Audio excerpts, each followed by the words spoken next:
Fracture ہو گیا ہے، وہ بالکل ایسے ہاتھ پہ پلاسٹر وغیرہ چڑھ جاتا ہے،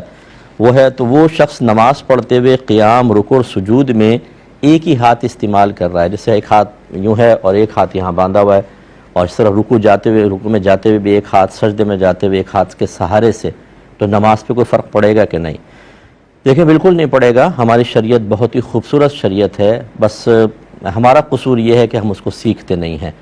ہمارا قصور یہ ہے کہ ہم بعض اوقات ان لوگوں سے سیکھتے ہیں جو دین کا صرف ایک حصہ اور مختصر حصہ بتا کر باقی دین کو فراموش کر دیتے ہیں، جس سے ہمیں ایسا لگتا ہے کہ دین ہمارا بہت تنگ ہے اور دین پہ چلنا آج کل بہت مشکل ہے۔ جبکہ اگر آپ نے صحیح دین سیکھا ہو، ہمارا دین اسلام انسان کی ہر مشکل کے وقت میں اس کو رعایت دیتا ہے۔ چنانچہ اس مختصر تمہید کے بعد جواب یہ ہے کہ بالکل آپ ایک ہاتھ استعمال کر سکتے ہیں۔ لا یکلف اللہ نفسا الا وسعها، اللہ تعالیٰ کسی جان کو اس کی ہمت سے زیادہ آزمائش میں مبتلا کرتا ہی نہیں ہے، تو بس آپ ایک ہاتھ استعمال کریں، اس میں کوئی مسئلہ نہیں ہے۔ بلکہ اگر ڈس بیلنس ہونے کا اندیشہ ہو ایک ہاتھ کی وجہ سے اور